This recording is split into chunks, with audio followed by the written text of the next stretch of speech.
My name is Chris Norman, and I've been on the team here at Grace Gathering since 1995. The church actually started in 1959 when I came to the church. It was a little over 100 people, and when a church is 100, 150 people, it almost feels like an extended family. Everyone knows each other, and many people are well connected. But as the church grew, it became more difficult for people to experience community. It was harder to know who was being discipled and who wasn't.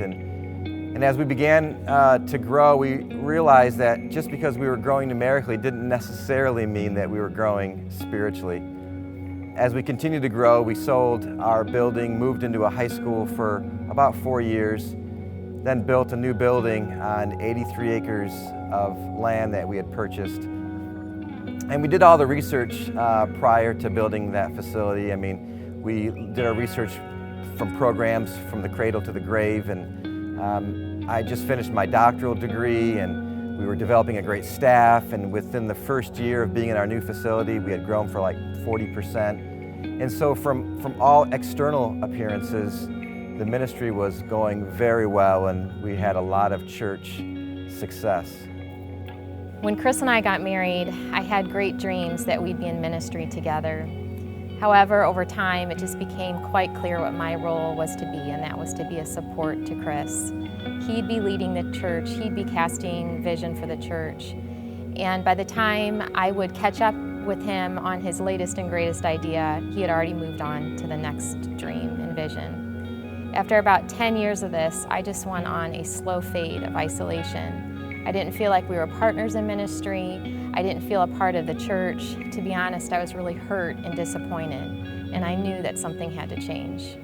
Well, I was trained that pastors, live in glass houses, and you have to protect your family from the demands of ministry. And what I didn't realize is that the way I was leading was causing the breakdown between the home and ministry, and a breakdown even in my marriage.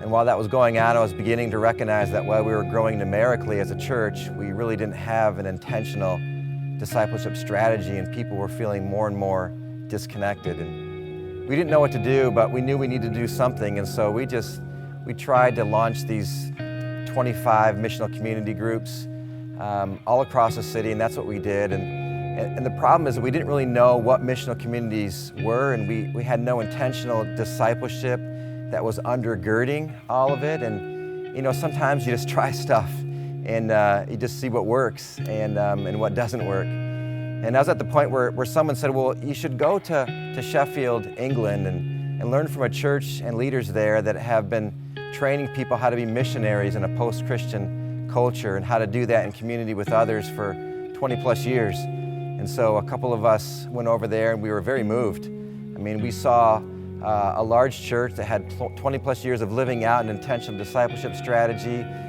They had people that were formed groups all over the city who were living out their missionary calling. And it was actually the first example I had seen of a very healthy, well-balanced approach in the church with regard to how the spiritual gifts function. And so we came back and said, well, we need to implement all of what we've seen, and we tried to do that. It didn't work out too well. And so while it seemed like things were going great as a church, I had to humbly admit that I needed to be discipled, I needed to be coached, both in a ministry setting and in the home setting. And that wasn't an easy thing to admit, but I'll never forget when I finally came to that point, it was when the significant change began to follow.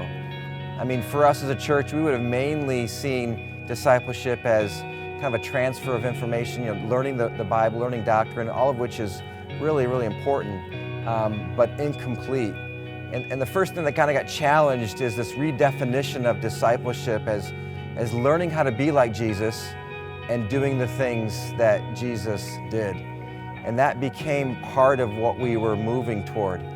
Jesus' life was built primarily on three things. First, on his relationship and identity with God as his Father, which was revealed at his baptism.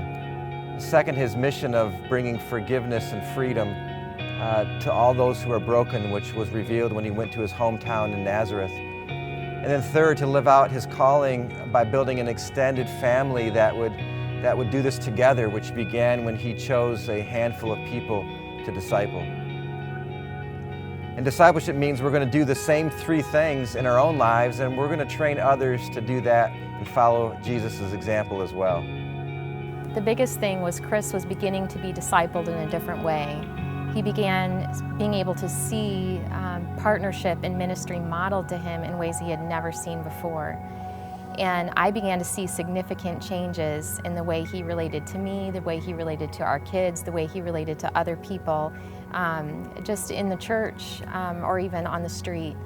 And to be honest, I was pretty skeptical and just wondering, like, how long was this going to last? Would this really stick?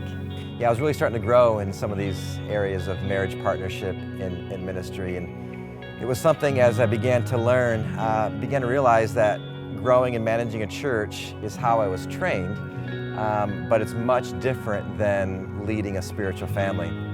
I was learning that discipleship is about giving people access to your life, your home, your marriage, your family, and an extended spiritual family kind of flows from that. And as we were kind of functioning more together, I was beginning to learn how to do that. I'll never forget when some of the aha moments came for me. Like, growing a church is about delivery of excellent goods and services. And what it does is it creates people who are dependent on those goods and services. Growing disciples, however, is primarily not about delivery, but about development of people. And it doesn't create dependence, but it creates empowerment. Kathy and I and our church are not perfect examples of living out these things, but we are at least living examples. And we're humbled and thankful for what God has done and He is still doing. Well, our story has not been an easy one, and Chris and I have had to learn many things the hard way, but it's been worth the journey. And just to be able to see the breakthrough that we've been able to experience as a couple, as a family, as a church, and just being able to see the breakthrough that's happening all around us is just really amazing. And God, His faithfulness has been the biggest thing for me, just seeing His faithfulness through our story. He always completes what He starts. And the blessing of just being able to invite others on this journey with us and just training others what it looks like for partnership in ministry and discipleship, there's no greater gift than that.